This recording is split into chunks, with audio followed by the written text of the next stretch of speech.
All right. Hello, students. I am going to post a series of videos. This is one of the first ones showing you how to do some analyses in SPSS. And I'm going to run some specific analyses that some students ask me to do. And sometimes you can look at these and apply them to your own study. But if you can't, you are more than welcome to message me and ask me to run an analysis. And I will make a video for you. Okay, so I'm going to start with an analysis that Bianca and Anita asked me to run. And one of the first things that you do, of course, when you're trying to think of, okay, how do I analyze these data, is what was my research question? What was it that I was interested in? What question am I trying to answer? And for them, they were interested in how professor-student interactions would influence one's thoughts about dropping out, propensity to drop out of college. So I'm going to, let's see, share my screen and show you a way to think about the items that you might have asked, multiple items that you may have asked about a particular construct. So for them, they had 8 items. You can see 1 in each of these boxes. Each of these was an item, a Likert-type scale, 1 to 5, 1 being never, 5 being often, where it was a statement, my professor didn't make expectations clear. And the participant would say how often that happened for them. And like I said, there were these 8 items, and upon closer inspection, I see that 5 of them were kind of negative professor behaviors. Didn't make expectations clear, humiliated me in class, made me feel incompetent, and so on. Whereas 3 of them were more positive. Professor was approachable, professor contributed to my success, professor was caring. So this is very important. You want to be looking at all of the items that you chose to measure a construct and see, are they all measuring the same thing? Because we are going to sum across multiple items to come up with one number for each participant. And if they are not all measuring the same thing, it's not going to work very well. So I see 2 different aspects to these items. And so when I go to SPSS, I can sum across just the negative professor behaviors, and then I can do a separate calculation where I sum across the positive professor behaviors. So let me show you how to do that. So we go into SPSS. I already have the file up and running. And I've actually already run it, but I'll run it again. So what you do is you go to transform, and you're going to go to compute variable. And so you're going to want to call it something that is meaningful to you. And so I'm going to call it professor positive mean. Okay, then what I do is I look for the items that are going to contribute to that mean. And so we had,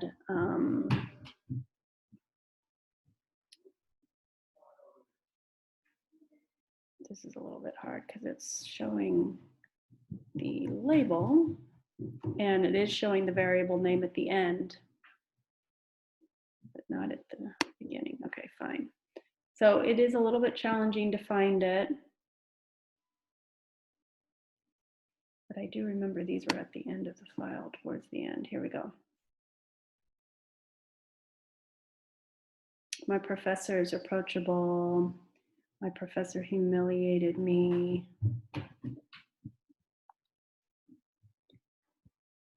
If you just kind of, hover over it, it'll show you expectations. Did not, okay, here we go. Did not give me clear expectations. So I'm going to click on it and then click on this little arrow. And then I'm going to do a plus. And then I go and I find the next one, humiliated me, plus.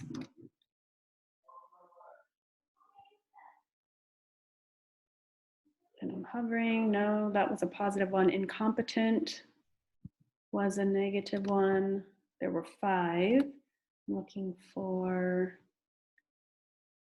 success. No. Ignored. Yes. And one more. Hindered.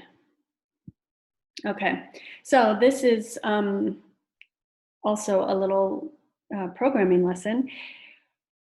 When we want to take the sum, we want to make sure that it knows, okay, we're going to put parentheses around you so that you know to just add up the ones inside of parentheses, do that first, and then we're going to divide by the number of items that we're summing, and that's 5. So we're going to divide by 5, and we're going to hit OK.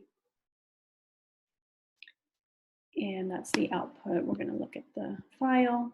And here's our professor positive mean. And just for fun, we can, oops, I named it wrong, didn't I? It's negative. That's fine. I can go to variable view, and I can click on this. Why don't, oh, there we go. And it's not positive, it's negative. Okay.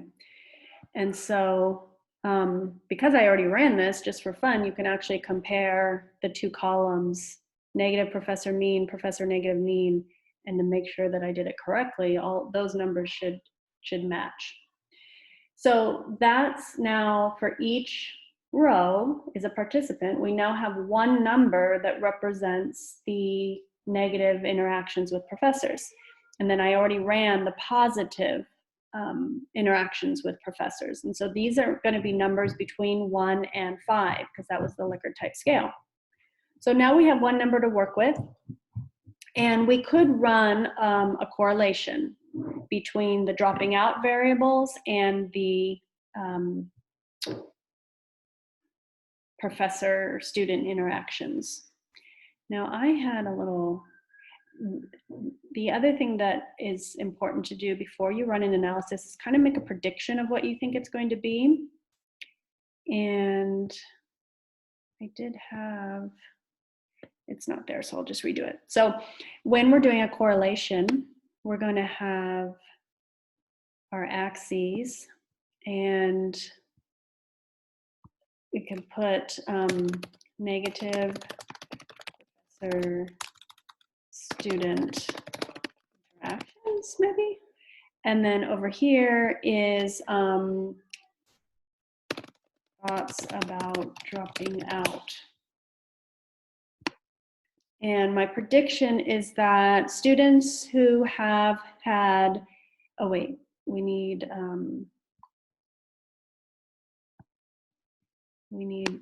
these guys. The negative professor, that went on a 5-point scale, right? 1, 2, 3, 4, 5. And the thoughts about dropping out, I think that was on a 3-point scale or something. It doesn't really matter exactly what it is. We just want to know, basically, this was 1, and this was 5,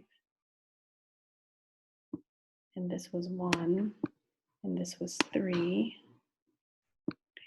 And if the participant had few negative professor-student interactions, I'm going to guess that they have fewer thoughts about dropping out.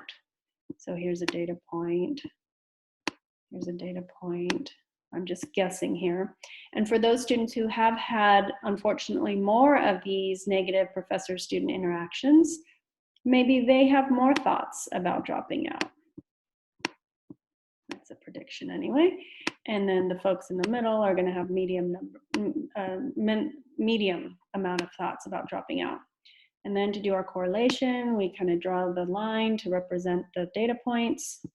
And so what we see here is a positive correlation. As negative professor-student interactions increase, so do thoughts about dropping out. So now we have a goal to see, okay, will the analysis in SPSS show that or show something different? So let's go back to SPSS. And for SPSS, we are going to go to Analyze, and we're going to go down to Correlate. We're doing bivariate. It's just 2 variables we're working with. So we know this one's at the end of the line, the negative professor behaviors. And then the thoughts about dropping out is somewhere around here. How likely is it that you would drop out for, that's not it.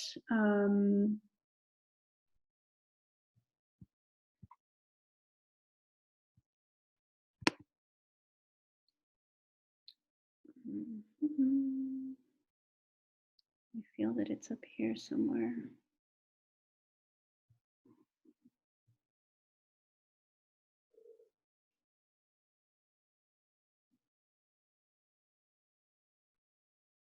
Here we go.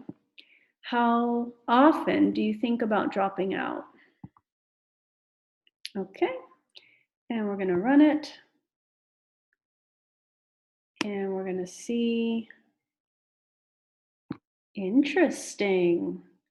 We have, so we're looking, this guy's in the way. I'm going to hide the floating meeting controls. There we go. And what we're looking at is we've got the correlation right here, and there's no negative, so that means it's a positive correlation, 0.36, which is pretty darn good, medium strength. And the significance is 0.000. So if we didn't already know it, we do have these little asterisks that say the correlation is significant at the 0.01 level. So that means that we have a significant positive correlation. So if we go back to our whiteboard, where's our whiteboard? Let's see here. There it is. This positive correlation that we predicted, it came true in SPSS. This it's not quite as strong as this. This is showing almost a 1.0 correlation, which is the strongest you could possibly have. So it's not as strong as that, but it is definitely positive and it's significant. So that's fantastic. So that is one way to analyze these data. So I'm going to stop there and do another video on a different kind of analysis you could do.